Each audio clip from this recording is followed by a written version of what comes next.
nationalism, all these different isms.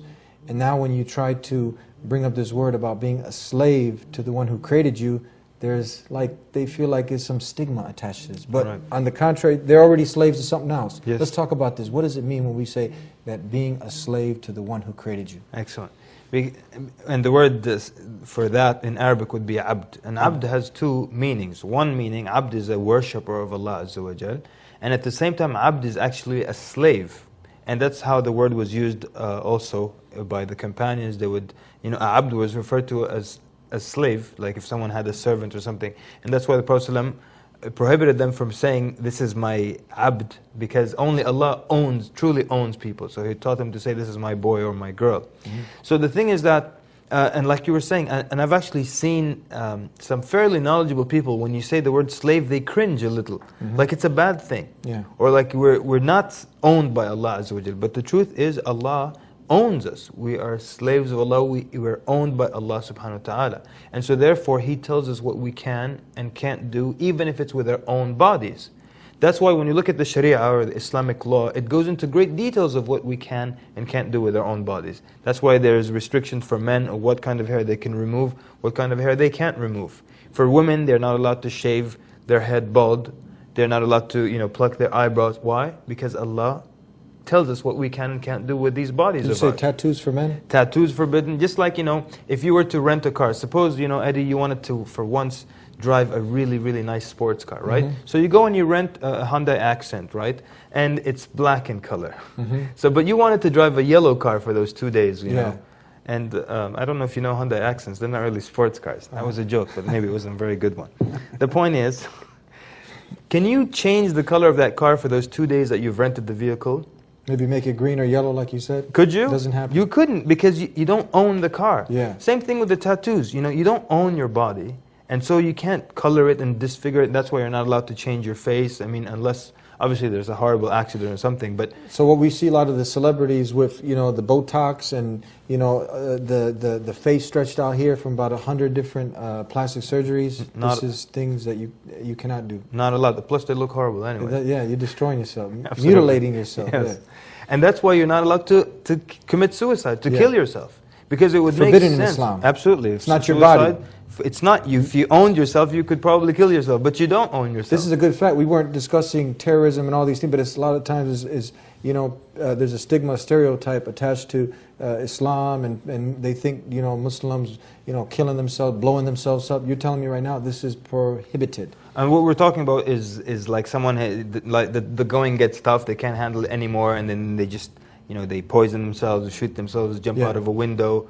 or someone going into a pizzeria and killing 1,000 innocent people. Right, exactly. This is not permissible in Islam. Yeah.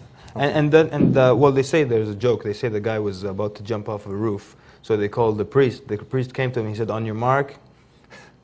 All right. Anyways, so the point is, let's stick with our topic. So we're saying that when you're a slave of Allah Azza wa Jal, Allah owns you. So you do what Allah subhanahu wa ta'ala tells you to do. If He says go right, you go right. Go left, you go left. Don't do it, you don't do it, because He owns you. And that's why it's shameful that Allah subhanahu wa ta'ala, not only He owns you, but He also gives you all the blessings and everything that you have that's good, and at the same time, the only way you respond to Allah is by disobeying Him. That's actually very shameful and very sad. And there's no one on the planet that would give you, suppose there's some billionaire and he just basically bought you a house. Then he gives you a lot of cash to put in the bank and give you pocket money and spending money. Then he gives you a car and what have you. And then you use that money to put an ad in the paper to badmouth him and to badmouth his business and to say nasty things about him. Then he gives you more money. Then you create a whole website just to insult him and do. Do you think he'll keep giving you? He probably stopped giving you. No doubt, no human being would keep giving you. And وَلِلَّهِ الْمَثَلُ الْأَعْلَى, which means we do not liken Allah to His creation. But look how Allah Azza wa Jal keeps giving you every day and every moment. And then you use the blessings He gives you to disobey Him. But He keeps giving you. For our non-Muslims, you said Allah subhanahu wa ta'ala, just so they know if somebody's never heard this word, Allah. Basically, Allah is just the name of God in Arabic. A lot of times people, when they hear Allah, they think this might be a different God or something like that. But it's actually the same God, the God of Moses, as they say, and the God of Abraham, and the God of Jesus or Isa alayhi salam.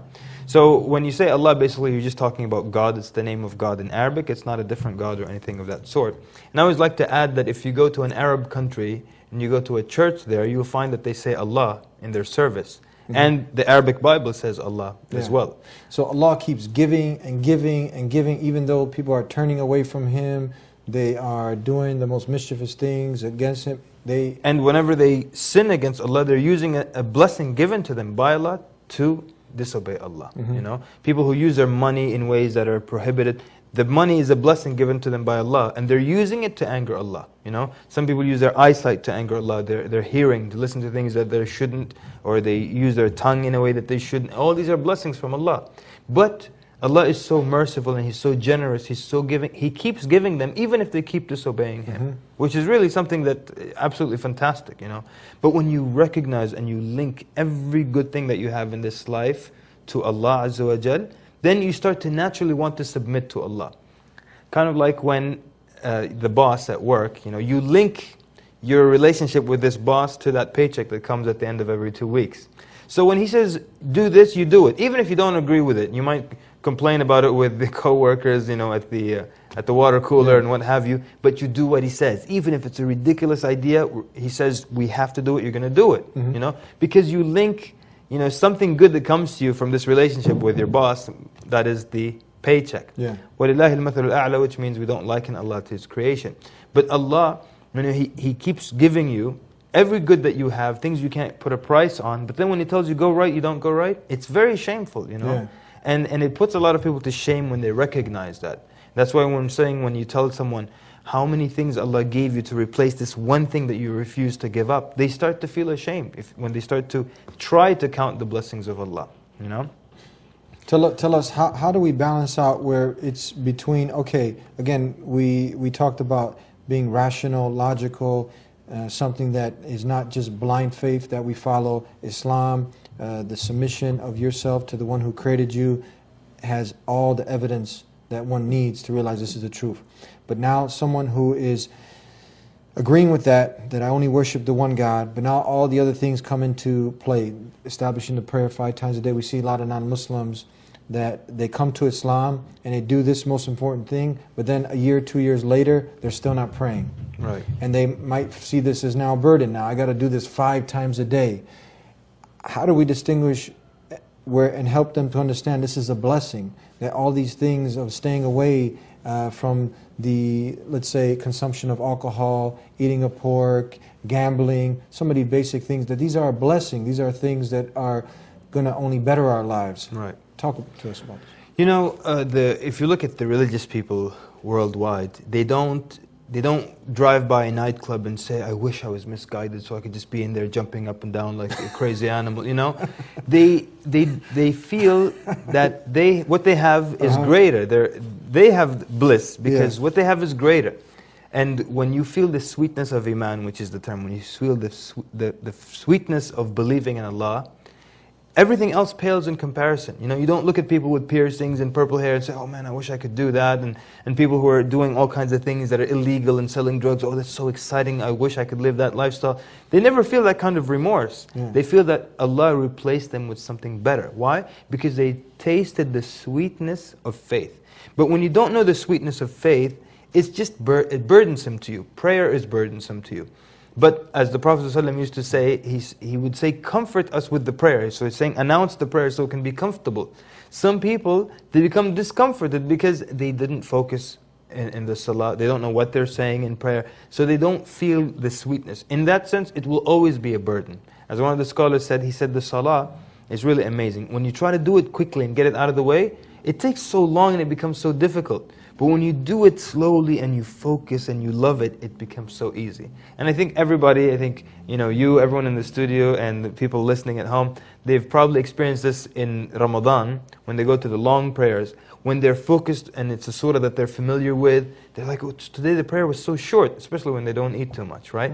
You eat too much, you don't know what the imam is saying, and you're like, man, when is this going to be over? It's the same length of prayer every single day. Some days it was so light, some days it was so heavy, because you were into it or not into it, you know? And so if you don't want to be into, you know, the prayer, if you want to do everything, you know, with half-heartedly, if there's such a word, then it's going to become burdensome to you. When you only take